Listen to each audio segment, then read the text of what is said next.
آج اس ڈائیگرام سے ہم یہ سمجھنے کی کوشش کریں گے کہ جب حکومت ایکسچینج ریٹ کنٹرول کرتی ہے اس کے نتیجے میں کیا ہوتا ہے۔ اس کا مطلب یہ ہے کہ جب حکومت عوام سے کہتی ہے کہ $100، 101، 102 روپے کا ہے، یعنی اپنی مرضی سے کم قیمت بتاتی ہے، حالانکہ حقیقت میں ڈالر کی قیمت اس سے کہیں زیادہ ہوتی ہے، تو اس کے کیا نقصانات ہوتے ہیں، ڈالر کیوں بلندی پر چلا جاتا ہے، مہنگائی کیوں بڑھ جاتی ہے، یہ سب ہم اس سمپل سے ڈائیگرام سے سمجھنے کی کوشش کریں گے۔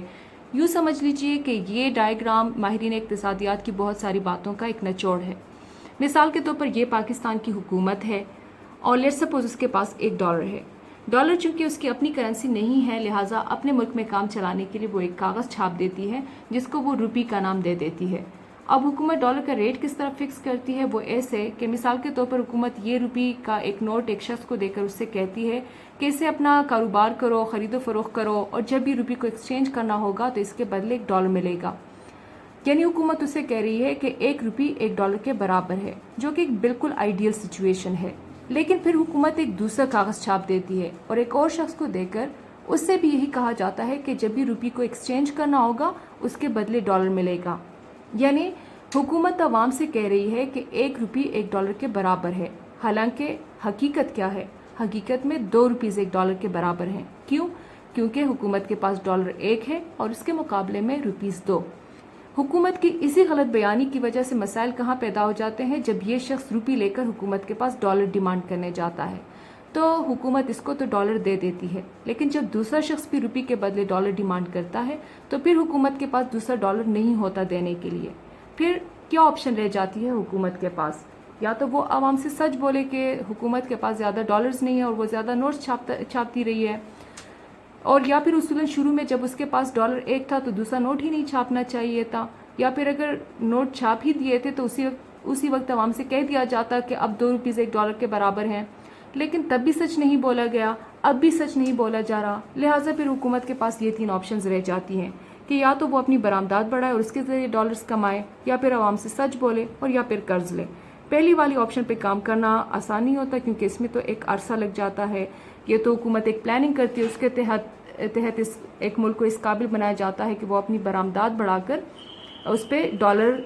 کمائے جاتے ہیں۔ سچ وہ بولنا نہیں چاہتی ہے کیونکہ دوبارہ اقتدار میں آنے کی خواہش مند ہوتی ہے اور الیکشن میں زیادہ ووٹس لینے ہوتے ہیں، لہٰذا عوام سے کہہ دیا جاتا ہے کہ معیشت مستحکم ہے، سب کچھ بالکل ٹھیک جا رہا ہے، اور اسی جھوٹ کو چھپانے کے لیے وہ اس کو سب سے آسان راستہ قرض لینے کا نظر آتا ہے، لہٰذا قرض لینے کے لیے وہ اس باڈی کے پاس چلی جاتی ہے، اور یہ کوئی بھی ہو سکتا ہے، IMF، Asian development bank, world bank, کوئی ملک ہو سکتا ہے،